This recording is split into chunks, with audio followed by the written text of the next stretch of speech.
ನಮಸ್ಕಾರ ವೀಕ್ಷಕರೇ, ಕನಕ್ ಕರ್ನಾಟಕಕ್ಕೆ ಸ್ವಾಗತ. ನಾನು ಯೋಗೇಶ್ ಈಶ್ವರ.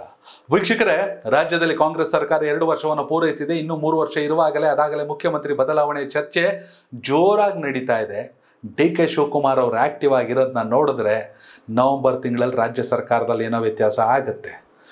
ಇವರು ಮುಖ್ಯಮಂತ್ರಿ ಆಯ್ತಾರೆ, ಇಲ್ಲ ಸಿದ್ದರಾಮಯ್ಯ ಅವರು ಮುಖ್ಯಮಂತ್ರಿ ಸ್ಥಾನ ಬಿಟ್ಕೊಡಲ್ಲ ಅಂತ ಕೂತ್ಕೋತಾರೆ.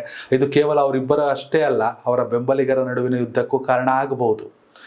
ಇದೇನೇ ಇದ್ರೂ ಬಿಟ್ಕೊಟ್ಟು ಆಟ ನೋಡೋರು ಡಿ.ಕೆ. ಶಿವಕುಮಾರ್. ಒಂದು ವೇಳೆ ವ್ಯತ್ಯಾಸ ಆದ್ರೂ ನನ್ನ ತಲೆ ಕೆಡ್ಸ್ಕೊಳ್ಳಲ್ಲ. 2028ಕ್ಕೆ ಇದೇ ವಿಧಾನಸೌಧದ ಮುಂದೆ ಪ್ರಮಾಣ ವಚನ ತಗೋತೀವಿ ಅಂತ ಘಂಟಾಘೋಷವಾಗಿ ಗುಡುಗವ್ರೆ ಮಾಧ್ಯಮದ ಮುಂದೆ. ಏನು ಮುಖ್ಯಮಂತ್ರಿ ಆಗ ಸರ್, ಕಾಂಗ್ರೆಸ್ ಪಕ್ಷವಾಗಿ ಅಂದವ್ರೆ. ಎಲ್ಲಕ್ಕಿಂತ ಹೆಚ್ಚಾಗಿ ಡಿ.ಕೆ. ಶಿವಕುಮಾರ್ ವರ್ಸಸ್ ಕೇಂದ್ರ ಸಚಿವರಾಗಿರುವಂತಹ ಎಚ್.ಡಿ. ಕುಮಾರಸ್ವಾಮಿ ಅವರ ನಡುವಿನ ವಾಗ್ಯುದ್ಧ ದೇಶಾದ್ಯಂತ ಸುದ್ದಿ ಆಯ್ತಾ ಇದೆ. ಅವರಿಗೆ ಪಂಚೆ ಹೊಸ ಡ್ರೆಸ್ ಕೊಡಿಸ್ತೀನಿ ಬೇಕಾರೆ ಈಗಲೇ ರೆಡಿ ಮಾಡ್ಕೊಳ್ಳಿ ಅಂತ ಸವಾಲು ಹಾಕೋದೇನು ಡಿ.ಕೆ. ಶಿವಕುಮಾರ್ ಅವರು.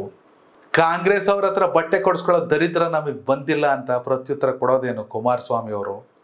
ಇವೆಲ್ಲದರ ನಡುವೆ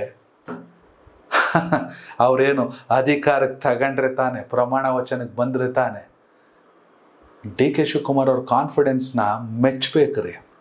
ಆದರೆ ಅದು ಎಲ್ಲರಿಗೂ ಬರಲ್ಲ, ಬೈ ಬರ್ತ್ ಬರೋದದು. ಡಿ.ಕೆ. ಶಿವಕುಮಾರ್ ಹೆಂಗೆ ಅಂದರೆ, ಏನಾದ್ರು ಯಮಧರ್ಮರಾಯನೇ ಬಂದ್ಬಿಟ್ಟು ವರ್ಡು ಅಂದ್ರು ಇರಿ ಒಂದೇ ಒಂದು ಕೆಲಸ ಬಾಕಿ ಐತೆ, ಮುಖ್ಯಮಂತ್ರಿಯಾಗಿ ಪ್ರಮಾಣ ವಚನ ತಗೋಬತ್ತೀನಿ ಅಂತಾರೆ. ಅಷ್ಟೊಂದು ಕಾನ್ಫಿಡೆನ್ಸ್ ಆ ಮನುಷ್ಯಂಗೆ. ಅದಕ್ಕಿಂತಲೂ ಹೆಚ್ಚಾಗಿ ಯಾವುದೇ ಕಾರಣಕ್ಕೂ JDS ಅಂದರೆ ಕುಮಾರಸ್ವಾಮಿ ಅವ್ರು ಮತ್ತೆ ಮುಖ್ಯಮಂತ್ರಿ ಆಗಕ್ಕೆ ಬಿಡಬಾರ್ದು ಅನ್ನೋ ಹಠ ಡಿ.ಕೆ. ಶಿವಕುಮಾರ್ ಅವ್ರಿಗೈತೆ.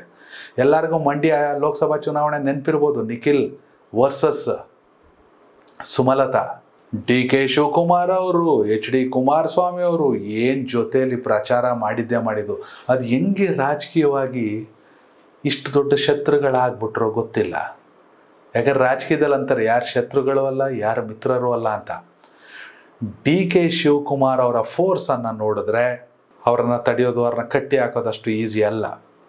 ಅದೇ ರೀತಿಯಲ್ಲಿ JDSಗೆ ಸಿಗ್ತಿರುವಂತಹ ಜನರ ವಿಶ್ವಾಸವನ್ನು ನೋಡಿದ್ರೆ ಜನ ಏನೋ ಬದಲಾವಣೆಯನ್ನು ಬಯಸ್ತಾರೆ 2028ಕ್ಕೆ ಅನ್ನೋದು ಗೊತ್ತಾಗುತ್ತೆ. ಟು ಅರ್ಲಿ ಅಂತ ಒಂದಷ್ಟು ಜನ ಅಂತಾರೆ.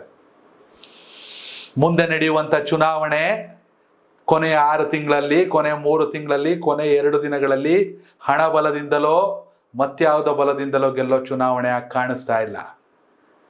ಜನರ ವಿಶ್ವಾಸದೊಂದಿಗೆ ಜನರೊಟ್ಟಿಗೆ ಸಾಗಿದ್ರೆ ಮಾತ್ರ 2028ಕ್ಕೆ ಅಧಿಕಾರ. ಕೊನೆ ಕ್ಷಣದಲ್ಲಿ ಏನೋ ಮಾಡ್ತೀವಿ ಅನ್ನೋದು ಕಷ್ಟ. ಹೀಗಾಗಿ ಡಿ.ಕೆ. ವರ್ಸಸ್ HDK ವಾರ್ ತಾರಕಕ್ಕೇರ್ತಾ ಇದೆ. KPCC ಅಧ್ಯಕ್ಷರಾಗಿ, ರಾಜ್ಯದ ಉಪಮುಖ್ಯಮಂತ್ರಿಗಳಾಗಿ ಅವರ ಬಾಯಿಂದ ಬರ್ತಿರುವಂಥ ಮಾತು, ಕೇಂದ್ರ ಸಚಿವರಾಗಿ ಇವರ ಬಾಯಿಂದ ಬರುತ್ತಿರುವಂಥ ಮಾತು ಎಲ್ಲವನ್ನ ಜನ ನೋಡ್ತಾ ಇದ್ದಾರೆ. ವೀಕ್ಷಕರೇ, ಡಿ.ಕೆ. ವರ್ಸಸ್ HDK 2028ರ ಯುದ್ಧ ಗೆಲ್ಲೋರು ಯಾರು? ನಿಮ್ಮ ಅಭಿಪ್ರಾಯನ ಕಾಮೆಂಟ್ ಮಾಡಿ. ಧನ್ಯವಾದಗಳು. ಕನೆಕ್ಟ್ ಕರ್ನಾಟಕ, ಇದು ನಿಮ್ಮ ನೆಟ್ವರ್ಕ್.